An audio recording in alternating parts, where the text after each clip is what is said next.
तो नमस्कार। आज हम जानेंगे कि भगवान गणेश जी का वाहन चूहा क्यों बना और उसकी पिछली जिंदगी की अद्भुत कथा क्या है। बहुत समय पहले आकाश लोक में एक शक्तिशाली देवगण रहता था जिसका नाम था क्रोड़ोबास।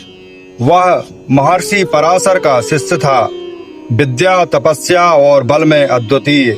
लेकिन उसमें एक कमी थी, उसका स्वभाव क्रोधी और अहंकारी था।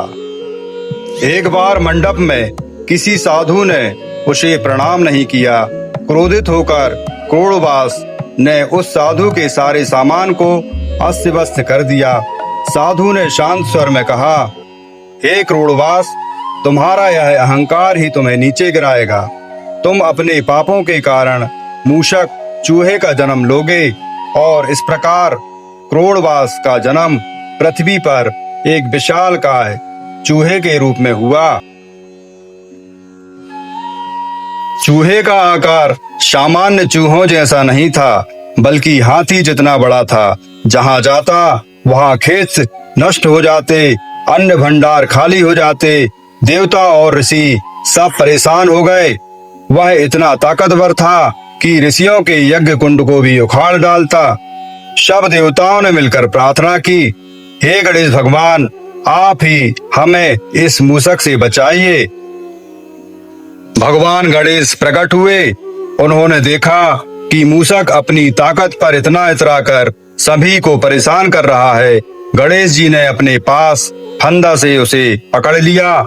मूषक बहुत बलवान था, वह गणेश जी के फंदे से छूट न सका। काफी संघर्ष के बाद मूषक थक हार कर गणेश जी के चरणों में गिर पड़ा। मूषक ने विनम्र होकर कहा, प्रभु, मैं अपनी भूल मानता हूँ, कृपया मुझे क्षमा करें, मुझे अपनी शरण में ले लीजिए।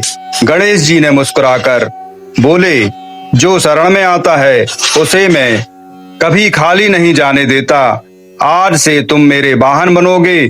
तुम्हारी गति तेज है, तुम्हारा आकार छोटा है, इससे तुम हर जगह पहुंच सकोगे और मुझे सेवा दोगे। उस दिन से मूषक गणेश जी का वाहन बन जाता है। मूषक का गणेश जी का वाहन बनना हमें यह सिखाता है कि चूहा अंधकार में रहता है, जैसे हमारी वासनाएं और इच्छाएं अज्ञान में छिपी रहती हैं। जब हम गणेश जी की शरण में आते हैं तो वही अज्ञान ज्ञान में बदल जाता है।